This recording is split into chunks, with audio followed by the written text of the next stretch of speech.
I would suggest to you that one of the most important tools that a director level leader can have in their toolkit today is a tool for effective delegation. It is effective delegation that truly empowers.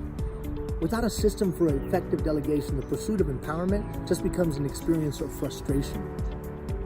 Whether it's full-time employees or part-time or seasonal staff or even volunteers, it's effective delegation that unleashes the human capital that allows us to fulfill our vital mission in the community. All right, Ian, what's the system that you recommend? Step number one is we have to understand that we're in a user-driven society. So whatever system we has to have a user-driven component. You think about it, almost every institution that you interface with and I interface with and our people interface with gives us the feeling, at least, that we have a say. Whether it's online banking where we create our own experience, or whether it's social media platforms where we create our own profiles, or whether it's me walking into my house and saying to my smart speaker, play this song. I got the feeling that I'm driving the bus. So do our people. So step number one is doing it with them.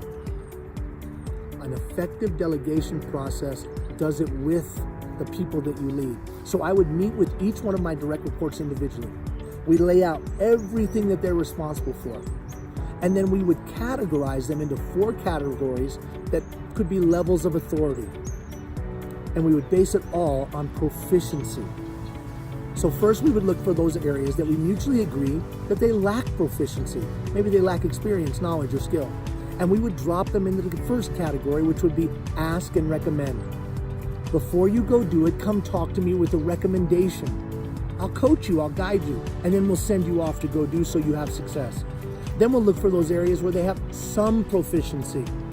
And in those areas, you're going to act and then report immediately. So you go do it, but then you come back to me and you let me know right away. Because if anything's gone wrong, then I can step in and assist you so it doesn't turn into a big mushroom cloud. Then the third category, we'll look for things where you have good proficiency. In these areas, you'll just act and report to me periodically. In our regular meetings, you'll let me know what's going on. You have good proficiency there. And then finally, in the areas that you have mastery, you'll act on own. Ask and recommend, act and report immediately, act and report periodically, act on own, mastery. It clarifies proactively what you do on your own, where you need me, and what's in between. And obviously we're working to move everything into act on own. It completely changes the dynamic between me and you, between the leader and the follower. It turns me into support and a help.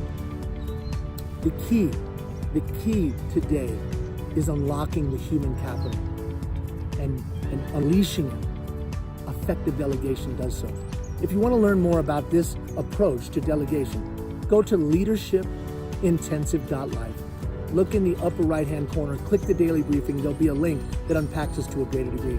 I thank you for everything you do. We'll check in with you next Wednesday. Till then, be well, everybody.